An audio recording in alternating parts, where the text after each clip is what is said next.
Hi guys! Another day, another video. So for today's video guys, is gusto ko lang linawin yung mga new host namin, yung mga newly hired guys dito sa Bigo Live App is dito sa agency ng Good Deeds ha. So ayun, anyways, magpapakilala muna ako. Isang agency manager po ako dito sa Good Deeds Agency ha. And yung video ko na to guys, gusto ko lang talagang linawin yung mga bagay-bagay para hindi tayo nagkahirap-hirap no. Kasi guys, ang dami nag-apply, OMG, and naloka naman ako. Para na lang din malinawan kayo kahit naman hindi kayo under ng Good Deeds Agency is ito yun ha. Lilinawin ko lang sa inyo dito guys sa Bigo Live App may tinatawag na live data, okay? Ang live data napaka-importante yan sa isang host. Bakit ba siya importante?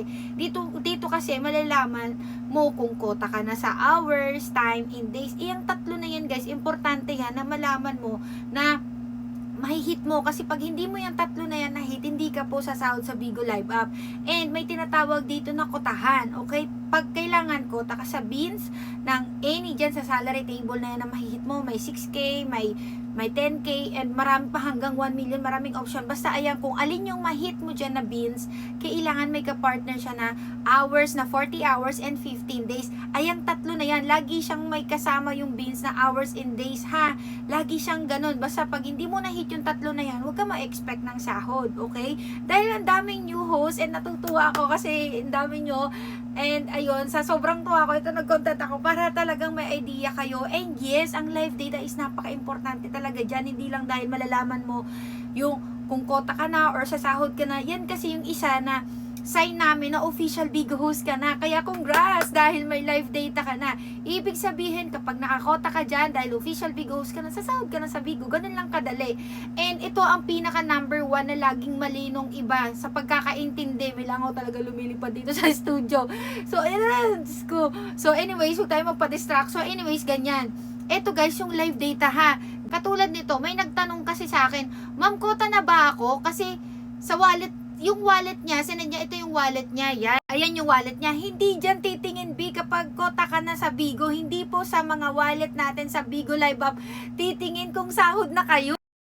Ginawa ng host ko, ayan o, ayan yung beans niya na natanggap. So, meron siyang 2,974 na dollars. Guys, malaki na yun sa pera. Ayan o, 166,000 pesos. So, tingnan nyo, ang laki na ng ano niya, ng sahod niya, sasahurin niya, I mean. So, ayan, yung live data niya ngayon is ito, ngayong July to guys, ayan, dyan yung makikita, 2025, month of July. So, ngayon, nag-send siya sa akin nito. Sabi ko, hindi ka dyan magpapakota, hindi dyan sa wallet na to, hindi dito guys, ha, ito.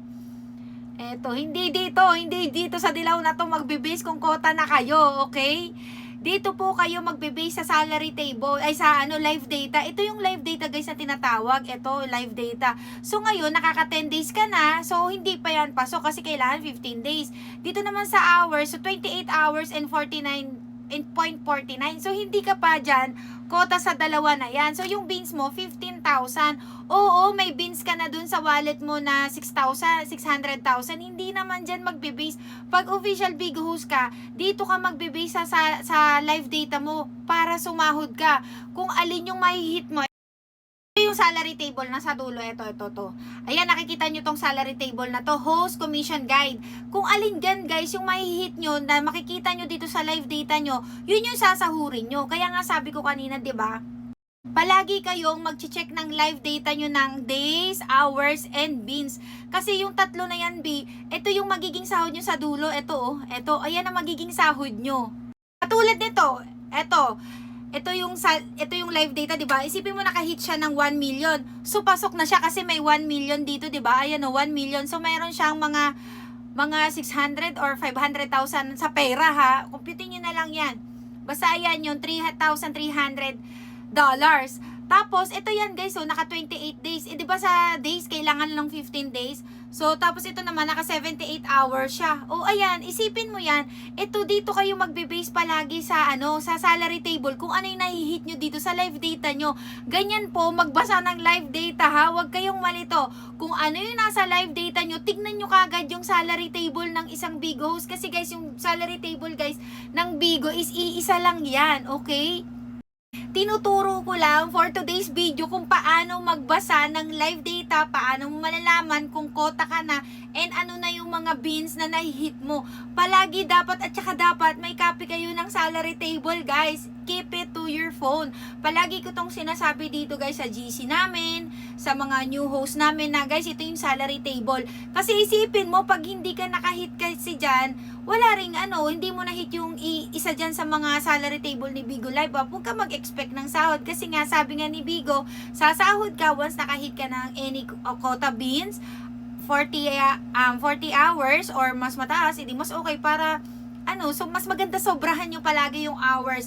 Tapos ito naman sa days, kailangan 15 days, pero kung naka 18 days ka, that's good sign kasi mas marami kang time na magla-live sa Bigo, mas marami kang chance na magkaroon ng spenders, supporters, and many more sending ng bins sa'yo.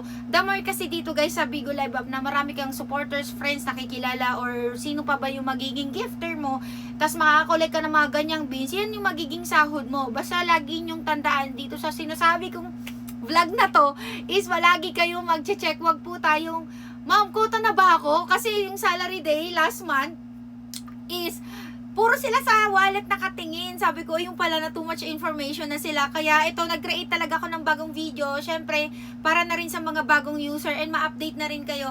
Guys, sa mga new host, guys ha, uulitin ko, lasa talaga to. Sa live data, palagi mag-check kung malapit ka ng kumota, sa oras, sa bin, sa days. Yang tatlo na yan. And i-keep nyo po itong salary table natin. Okay? Para kung talaga nagmi-meeting. And speaking of pagko-collect ng beans, during live mo yan pwedeng gawin. Pwede naman nakamulti yung marami kayo, okay? And guys, sa mga nga pala, i-update ko na rin kayo. Guys, pagko-collect ng beans is agency manager ako and si Carl kasi nakatanggap kami ng mga message na hindi siya, ewan ko, hindi ko nagustuhan. Isasabihin ko na lang din sa video ko dahil vlog ko to, 'di ba? So, ayun, guys, kapag big host kayo, huwag kayong mag-expect ng bean support sa agency manager nyo kasi hindi naman kami spender, supporter, hindi rin kami gifter. Kung meron man kaming beans at nakapagbibigay kami without forcing na, ma'am, support nyo naman kami, ganyan-ganyan. Alam mo yun, hindi lang kami nagbibigay ng beans dahil hindi naman kami supporter, manager kami. Kami ang nang-manage sa inyo. Ang trabaho namin is ito. Yan, panoorin nyo sa vlog na yan, ano yung purpose, ano yung duty ng mga agency manager para aware kayo ano yung trabaho namin. Ililinawin ko ha, kami ni Carl, hindi kami spender, supporter, D2B. And low. Ayan o, may spending rin naman akong 87,000 pesos. Ayan nga pala yung Bigo ID ko, Jenny24. I-follow nyo ako sa Bigo Live Up, guys. May meeting and orientation dyan ko kasi ginagawa sa aking live sa Bigo Live Up. So, ayan, Jenny24, i-follow nyo nga pala ako. At ito ang aking main account. Malalaman nyo kung legit yung kausap nyo, kung ako yung kausap nyo. Kasi ayan, nakita nyo itong good deeds. Ibig sabihin, kapag meron yan, at saka yung tier 1 is top agency po tayo. Good deeds, ibig sabihin legit agency po tayo. Spending talaga ako, kaya wag niyo sasabihin madamo. Meron kasing dito, meron talagang mga tao na hindi talaga makapagpigil yung sarili nila. Nasabi ko, hindi kami spender, hindi kami supporter. Minsan kapag may sobra, nagbibigay naman kami ni Carl, nakikita niyo naman yung spending namin, pero hindi naman ganun kadami. Nagbibigay lang kami doon pag alam mo may sobra kami, ganyan. Pero hindi namin sinasabing hindi namin sinasabi na totally iso-support namin kayo sa mga event nyo, like PK, like sa during live. Ano yung B? Basta nililinaw, hindi kami spender, hindi kami supporter. Lahat ng mga agency manager dito hindi po spender, supporter ng isang host. Trabaho po ng isang big host ang magpakota ng beans, magparami ng beans, kumulek ng maraming beans dyan sa pagla-live. Okay, nandun na tayo sa ibang agency manager. Mayaman sila, hindi tayo mayaman, B. Pag mayaman na tayo, B, talaga. So, baka nakakalimutan mo, B, nagtatrabaho tayo, kaya nakikita nyo ako dito, ha?